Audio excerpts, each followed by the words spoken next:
या मेरे रहमान बाबा, या मेरे मस्तान बाबा, मेरी दुआ कबूल कर। मैं यहाँ तक आई हूँ तेरे दर पे। आज शुक्रवार का तीसरा जुम्मा है, मैं आपके दर तक आई हूँ, आपकी ज़ियारत करने आई हूँ और उन सबकी तरफ से ज़ियारत करने आई हूँ जो आपके पर भरोसा करके मुझको आप चादर के लिए पैसे भेजते और मैं आपको उधर आके पेश करती हूँ। जिसकी जो भी मुराद है पूरी करो, जो भी दुखियारे हैं आपके पास, मैं उनकी सबकी फरियाद लेके आपके पास आती हूँ।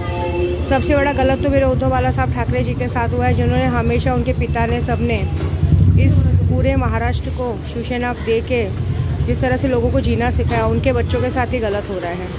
तो मैं न्याय चाहती हूँ मेरे बाबा जी के, उद्धव बाला साहब ठाकरे जी जिसने भी गलत किया है, जिस तरह से लोग राजनीति खेल रहे हैं, उनको उनकी पूरी सज़ा दो।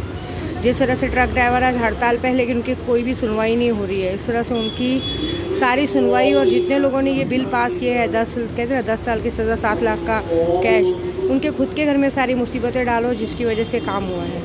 जो बार बार मेरे ना कहने पे भी बार बार मेरे बीच में आते हैं, मेरे मौला बार बार कहते हैं ना, जिनको हम चाहे औरत हो चाहे आदमी हो, जिनके अंदर ये घमंड है कि हम बहुत कुछ उखाड़ सकते हैं, उनकी हस्ती मिटा दो बाबा जी।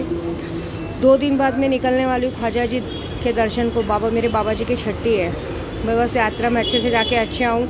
बस मैं चाहती हूँ कि जितने लोगों को ये घमंड है कि वो इस दुनिया के सबसे बड़े, बहुत बड़े, मतलब पढ़ाई में बहुत आगे बढ़ चुके हैं, उनकी हालत बिगाड़ो। जो इस तरह से ब्लैक मैजिक करवा के अपने ही घर में अपने ही लोगों को परेशान करते हैं, जिनकी वजह से लोग बीमार हैं, उनकी दुआ को जरा भी मत सुनना भगवान, बल्कि उनका ऐसा हर्ष करना कि कोई उन्हें देखने ताकले ना कराने।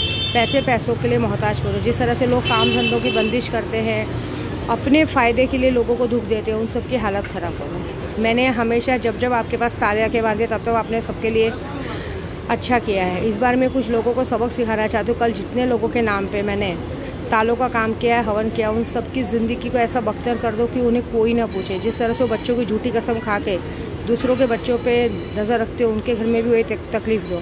जिस तरह से कुछ लोगों ने मेरे परिवार को तोड़ने की कोशिश की, मेरे परिवार तक आने की कोशिश की, उनके घर में भी उनको परिवार अपना बोलने वाला किसी को ना रखे बाबा जी। उनके घर में भी उनको वही तकलीफ़ हो जो उन्होंने मेरे साथ किया है, उनके साथ भी सेम होना चाहिए।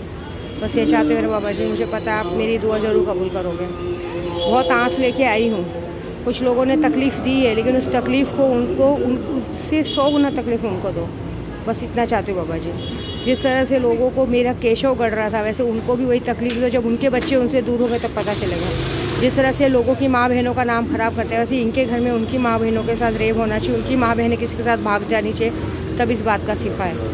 और जिस तरह से आज हमारा ये राजनीतिक के मामले में राम मंदिर के नाम पर ढकोसला हो रहा है, उन सबको उनके की पूरी सज़ा दो रहमान बाबा। बस ये दुआ चाहती हूँ। और अब यहाँ से आपसे सलामी लेके जा रही हूँ। ख्वाजा जी के दर्शन करके, सैलानी बाबा के दर्शन करके वापस आके आपको चादर पेश करूँगी। जय माता दी। मैं जय माता दी इसलिए बोल रही हूँ कि हमेशा आदत है, लेकिन आपको खुदा हाफिज़ भी नहीं बोल सकती। बस ये बोलूँगी जाके जल्दी से आपके पास आती हूँ, क्योंकि आप ही मेरे मस्तान बाबा हो, सब कुछ हो। और कहते हैं ना, आपके दर पे जो आज तक आया खाली नहीं गया। आप हमारी गोराई में बहुत सारे लोग नशे का बाज़ार चला रहे हैं।